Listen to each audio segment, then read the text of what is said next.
Hey Raiders fans, it is time to talk about the upcoming matchup against the Tennessee Titans. And let me tell you, this is one of those games that could set the tone for the rest of the season.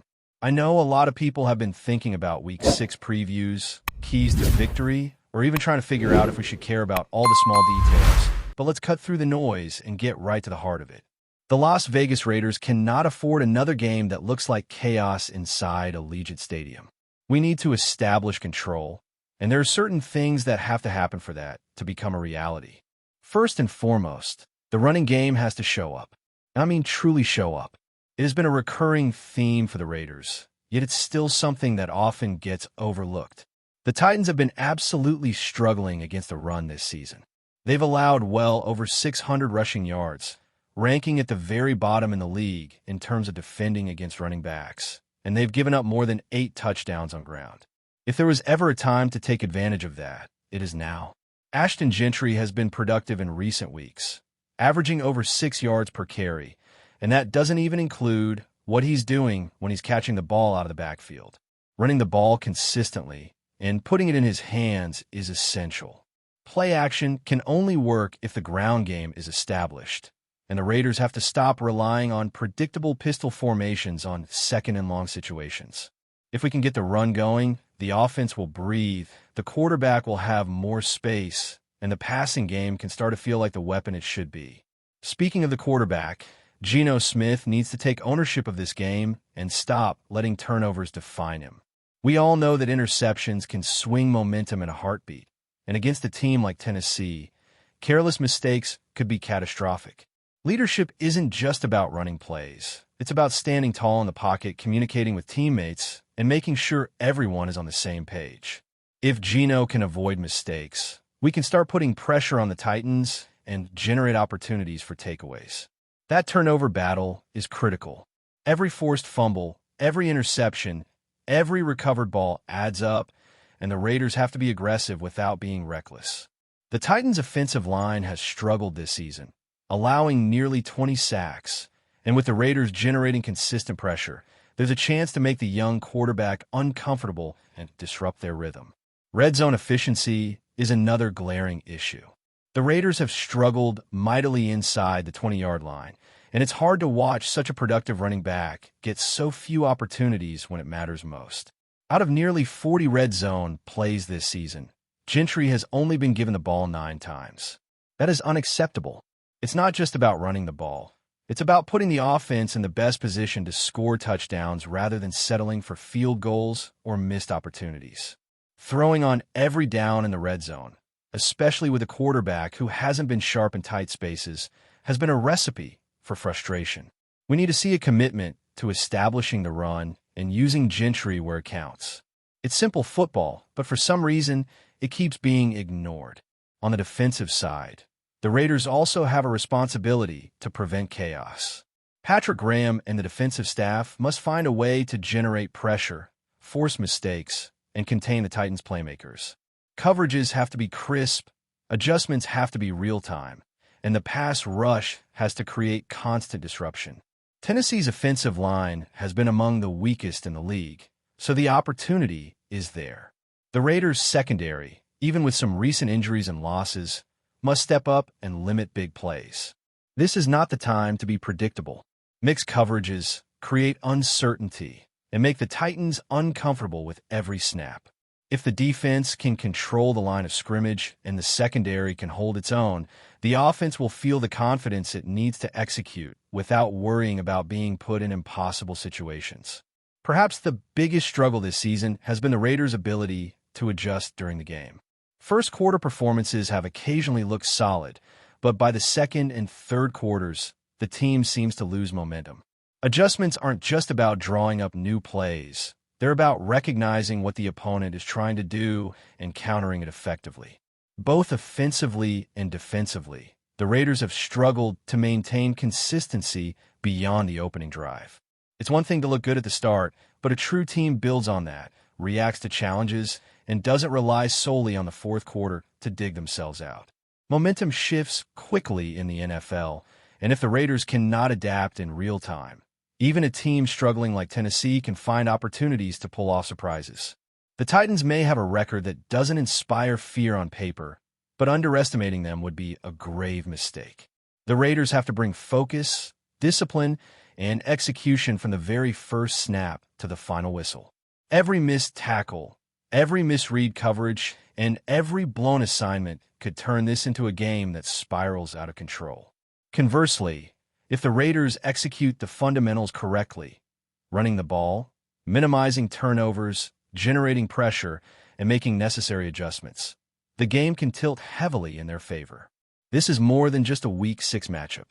It's a statement opportunity. How the Raiders perform here could define perceptions of the coaching staff, the roster, and the potential path forward for the season. We also have to consider personnel decisions. Players who have underperformed or who might not fit into the long-term vision could see reduced roles or even be on the trade block. This is part of being a competitive team in the NFL. Evaluating talent, making tough calls, and adjusting the roster as necessary isn't a reflection of failure.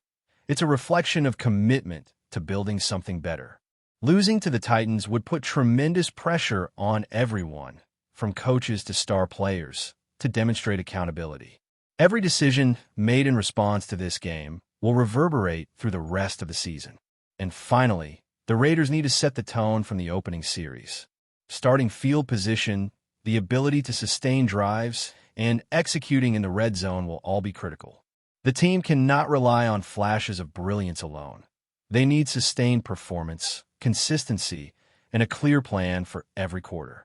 The margin for error is smaller than ever, and the fans deserve a team that fights smart and methodically, rather than reacting chaotically to the opposition. This is the game where fundamentals meet strategy, and where preparation meets execution. Now, let's dive into what could happen if the Raiders stumble against the Titans.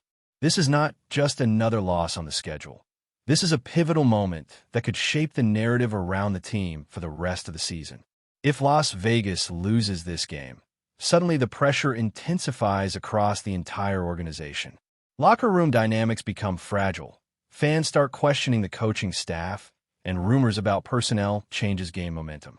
Every week counts, and falling to a team with a struggling record would force the Raiders to confront some uncomfortable truths.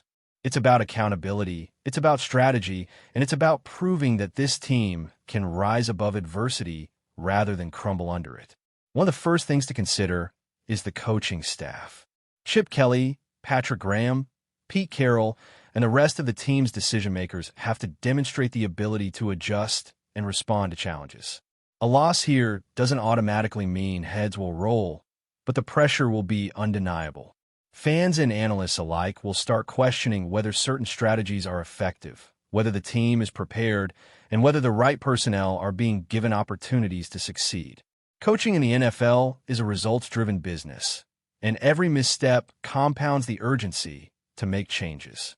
There's a fine line between patience and accountability, and a defeat to the Titans could push the organization to take a hard look at who is best equipped to lead moving forward. Then there's the question of player performance. Stars like Ashton Gentry need to continue proving why they are central to the Raiders' plans. Consistency in the running game is non-negotiable.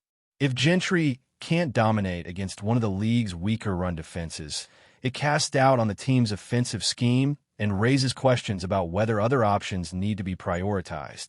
Meanwhile, Geno Smith must handle the game with poise. The turnover issues that have plagued the Raiders in recent weeks cannot continue. Every interception, every misread, and every forced throw chips away at the team's confidence and momentum. Leadership is as much about guiding the team through mistakes as it is about celebrating victories, and this is the kind of game that will test both the quarterback and the locker room. Beyond the marquee names, the supporting cast also faces scrutiny. Players who have struggled to meet expectations or who are underutilized may find themselves in new roles or even on the trade radar. Teams that understand the NFL know that rebuilding and evaluating talent in real time is essential. Moving assets, whether that's trading veterans or giving younger players more opportunities, is a strategic part of maintaining competitiveness while planning for the future. Losing to a team like Tennessee would accelerate that process, forcing the Raiders to confront the reality that staying passive isn't an option. Every snap becomes an evaluation, and every performance could determine the direction of the season. The offensive line also comes under the microscope in situations like this. While there have been flashes of improvement, the Raiders cannot rely on luck or isolated performances. Consistency in protecting the quarterback and creating lanes for the running game is essential. If the line falters against the Titans, it could set off a chain reaction that impacts every other aspect of the game. Turnovers, missed opportunities in the red zone, and a lack of confidence in executing key plays. The offensive line is the foundation, and without it performing at a high level, even the most talented skill players are limited in their ability to impact the game. Special teams cannot be ignored either. Historically, weak performance in this area has cost the Raiders momentum and field position, and against a team that will try to capitalize on mistakes, every kickoff, punt, and return matters. Mistakes here aren't just statistics. They directly influence the offense's opportunities and the defense's ability to manage the field. Strong special teams play can help swing momentum and support the team's overall strategy. So attention to detail in this phase is as important as any other. If the Raiders do find a way to execute properly, avoid turnovers, and play disciplined football, the results can be overwhelmingly positive. Sustaining drives, dominating the ground game, and forcing mistakes on defense can create a momentum swing that's almost impossible to counter. But if they fail to do any of these things, it's not just a loss. It becomes a reflection of the team's inability to meet expectations. In the NFL, expectations are everything. How a team handles adversity defines its identity, and the Raiders have an opportunity to prove that they can respond under pressure rather than fold. And let's not forget about the psychological aspect. Losing to a team with a poor record has ripple effects beyond statistics. It influences confidence, chemistry, and the perception of leadership in the locker room. Players begin to question each other, staff members face scrutiny, and fans grow frustrated with a lack of cohesion. Avoiding that scenario requires a combination of mental toughness, preparation, and execution. It's not just about talent. It's about proving that the Raiders can manage the game, adjust when necessary, and maintain focus from the first whistle to the last. Every element matters in this matchup. The running game, the quarterback, offensive line performance, defensive pressure, special teams, and the ability to make in-game adjustments. These are the building blocks that determine whether this game is a statement of strength or a moment of chaos. The stakes are high, and the Raiders know it. They have a chance to turn a potentially tense week into a showcase of their ability to dominate and control the game. But they must execute, adapt, and stay disciplined, because any lapse could turn a manageable contest into a scenario that sparks questions about the future of the roster, the coaching staff, and the season as a whole. Before we continue, don't forget to subscribe to our channel and give this video a like. Your support helps us keep bringing you the latest updates on our Las Vegas Raiders. And don't be shy. Drop your thoughts on the news in the comments below. Whispers around the NFL have taken an electrifying turn, and it's sending shockwaves through Vegas. Rumor has it that the Las Vegas Raiders are quietly assembling a defensive juggernaut that could redefine the game, and it starts with a pairing nobody saw coming. Sources close to the team suggest that Nick BOSA, the fearsome edge rusher whose name alone strikes fear into quarterbacks, might be joining forces with none other than veteran offensive tackle Lane Johnson. Yes, you read that right. The Raiders could be lining up one of the most intimidating duos in recent memory, blending youth and experience into a single, terrifying wall. Imagine the possibilities. BOSA, with his relentless speed and knack for collapsing pockets, paired with Johnson's ironclad protection and veteran savvy, could turn the Raiders' trenches into an almost impenetrable fortress. While details remain murky, insiders hint that discussions have been ongoing, and both players are reportedly intrigued by the chance to make Vegas their battleground. If this deal, or something close to it, materializes, the ripple effects would be felt across the league. Opposing quarterbacks would need to rethink their strategies, and the entire NFC West could find itself on high alert. The excitement in Sin City is palpable. Raiders fans, long starved for headline-grabbing moves, are buzzing at the mere prospect of seeing BOSA and Johnson donning the silver and black. Social media chatter is exploding with speculation, from mock lineups to tactical breakdowns, as fans envision a team capable of redefining the meaning of defensive dominance. While the front office remains tight-lipped, insiders hint that the energy in the building is unlike anything in recent years. Coaches are reportedly sketching formations late into the night, imagining how best to exploit the unique blend of agility, strength, and experience that this pairing could offer. Of course, it's early days, and nothing is confirmed. But in the rumor mills of the NFL, whispers like these have a way of morphing into reality, or at least shaping expectations. If BOSA and Johnson do link up in Vegas, the Raiders wouldn't just be a team, they'd be a statement. And in a league where the line between chatter and headline is razor thin, this particular rumor is one that refuses to be ignored. The desert might be about to get a new, unmovable wall. That's it for this update. If you enjoyed the video and want to stay updated with exclusive news about our Las Vegas Raiders, be sure to subscribe to our channel and hit that like button. We can't wait to hear your thoughts in the comments. See you in the next video.